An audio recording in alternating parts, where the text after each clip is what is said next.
هلا بنات، شلونكم؟ شخباركم؟ ان شاء الله بخير.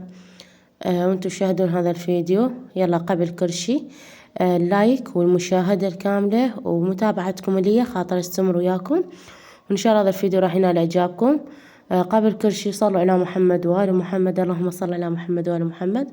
يلا نبدأ بالفيديو. طبعا هذا الفيديو بنات تدرون بأنه انا ما انظف ولا هاي، يعني ما عندي شي لحتى اصور لكم ايش حكى الطبخ وايش قال للطبخ وايش حكت الماعين.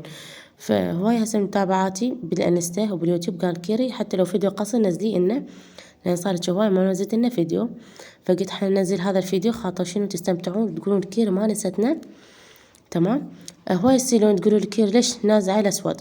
بنات انا ما نازعه الاسود، انا اشتري بانطو اللي هو مثل اليلق، يعني طويل، يعني هيك شي مثل القمصان الطويلة، من تطلعين من الحمام السبحين وتكملين فتدفين روحك. اكو هذا اللون، بس انا يعني حزنان اجد شلون يعني مدة السنة يلا نزع الاسود. عندي هذا اللون الاصفر، وعندي لون ازرق، عندي لون سمائي هم صورت لكم اياه. فعبالكم انه شنو انا نازعه الاسود؟ لا بنات ما نازعه الاسود انا. وكان على الصبغ ظافر، انا نايمه ببيت اهلي وجاي بنات اخوي صبغان ظافري، فقمت اشلع بيه ما ينشلع. فقالت والدتي يلا عادي، بس شنو لعبت بيه انلعب.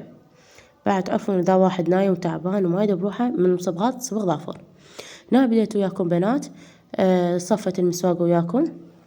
طبعا تدرون بأنا ما عندي كاونتر، فاسويه على المجمد انا مطفيتها ما مسويه، يعني ما مدويتها لان ما احتاجها.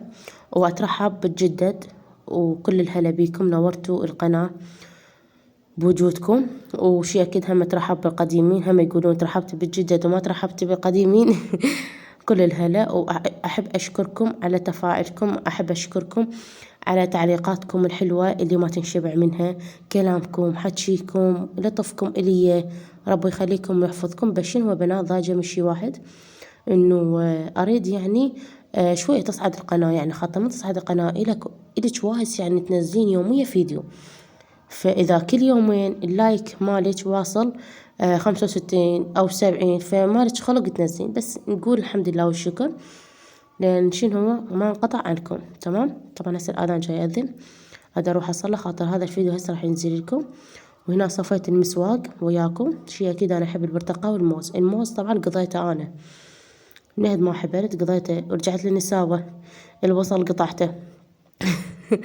البصل قطعته قمت ما اكله. الحب قطعته عايشة على البيض. تمام. وان شاء الله طبعا ترى هنا انا ومرت اخويا، والفيديو ان شاء الله راح ينزل لكم. تمام. وطبعا شنو هو بنات قررت اروح للرضا. فقلت الوالد قلت لها لازم اروح للرضا، الرضا ما تكلف يعني هواية. فقالت لي انا راح للرضا. تخيلي الإمام الرضا انت عندك جهال اثنين عادة من يكبرون روحي انقلعي. قلت لها ماما انا لازم اروح، لازم 100% اروح. انا ما ادري بروحها حامل، يعني نسيت الحبالة. يعني شفت واحدة من صديقاتي جاية من الرضا، فقلت لها لازم اروح، انا ما عبالي حامل. يعني مثل ما تقولون كيرو فاقدة الذاكرة، والله العظيم يعني فقدت الذاكرة كلها من راس الساسي، من ساس الراس يمكن. عادة حتى لو سحقت ما بيها شي. والله بنات قلت لها يما انا منيت ارزور الرضا، انا الكربلة تقريبا لها عرسي، يعني صار لي سنة من زايرة كربلة.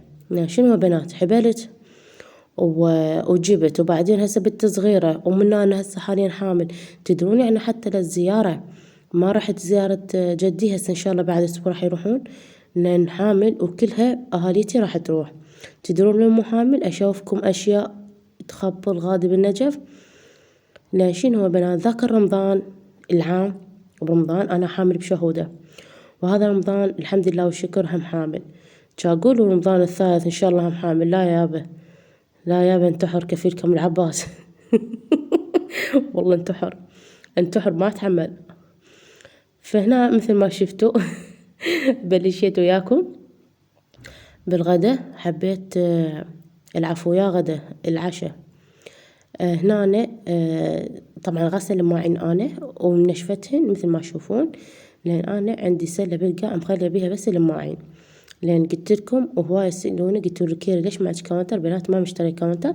إن شاء الله إن شاء الله هذا الأسبوع راح يطلعون لنا عمال ونبدأ ببيتنا قبل رمضان، لأن شنو هو بنات أنا حامل وما أقدر يعني أغسل برا بالحوش يعني بماعين وهيك شي، يعني بنات كلش أتعب كلش أتعب يعني. وبعدين آخر شي يلا أمي كتلتني وبتركض وراي قالت لي لا ما خليش ترحين ولدك انت حامل. صار لما قرصتني بداية قالت لي انت شنو ما تعرفين روحك؟ يعني شنو فقد الذاكرة؟ لما قرصتني بيدي يلا قلت لها هاي يمه اي والله حامل ما اقدر اروح انا. وشنو رأيكم بهذا الشيء؟ وهنا هذا ثاني يوم سوينا الغداء، وسهلا وسهلا بكم، ألف عافية، وإن شاء الله يعجبكم هذا الفيديو، ومع ألف سلامة.